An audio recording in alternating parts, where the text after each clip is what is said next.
Hi, நான் உங்கள் சிவக்கலை. இன்றைக்கி நாங்கள் ஜாக்தரன் அழைச்சிக்கிட்ட ஹாஸ்பிட்டலுக்கு போகிறோம். ஏன்னு கேட்குறீங்களா? ஜாக்தரன் மேல் ஃபுல்லாக அப்படியே முடி அப்படியே கொட்டுது. இங்கே பாருங்க, இங்கே பாருங்க, எவ்வளோ முடிய பாருங்க. இப்படி செஞ்சாலே இங்கே பாருங்க, அவன் மண்டையை பாருங்களேன், இங்கே காணு, இங்கே பாருங்க, அப்படியே முடி கொட்டுதுங்க. யானே தெரியலை. இந்த பாருங்க, இந்த சீசன் வந்தாலே இவனுக்கு இப்படி தான் முடி கொட்டுது. அதனால் இன்றைக்கி ஹாஸ்பிட்டல் போகிறோம். சார் வந்துட்டு வெளியில் கூப்பிட்டா என்ன பண்ணுவார்னா, வந்து பைக்கில் ஏறி உட்காந்துப்பார். எதுக்கு போகிறோன்னு தெரியாமல் பைக்கில் ஏறி உட்காருப்பார். ஹாஸ்பிட்டல் போனோன்னே பாருங்களேன் அவனோட ஆக்டிவேஷனை.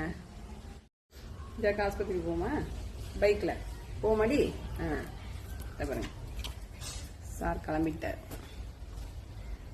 பைக் எடுத்து அடுத்த செகண்ட் என்ன பண்ணுவார்னா சார் கிளம்பிடுவார்.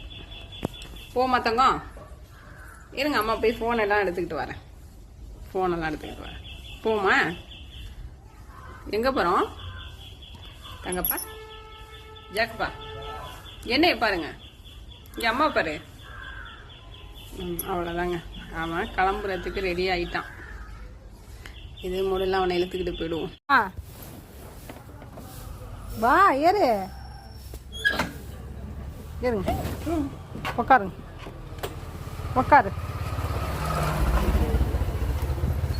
போகலாமா சார்? போமா? அந்த ஹாஸ்பிட்டல் போய் அந்த இடத்த பார்த்துட்டான்னு வச்சுங்க, இப்படி தாங்க, கீழே இறங்கவே மாட்டான். டாக்டரை பார்த்தா இன்னும் மோசம். பாருங்களேன் எப்படி இறக்கும் பாருங்களேன் அவனுக்கு. ஜாக்குப்பா, ஹாஸ்பிட்டல் இந்த பக்கம் இருக்கு, வா, இப்படி திரும்பி வா. கழுத்து 20 ஓடிடுவோம்மா வீட்டுக்கு. இப்படி வாடா. பார்த்தீங்களா, சாருக்கு அப்படியே இறக்குங்க. என்ன பண்ணுதுன்னே அவனுக்கே தெரியாது. இப்படி தான் அவனை ஆஸ்பத்திரி அழைச்சிட்டு போய் நான் ஊசி போட்டுட்டு வரணும். பிடிச்சிருந்தா லைக் பண்ணுங்கள். என்னோடய சேனலை வந்துட்டு சப்ஸ்கிரைப் பண்ணுங்கள்.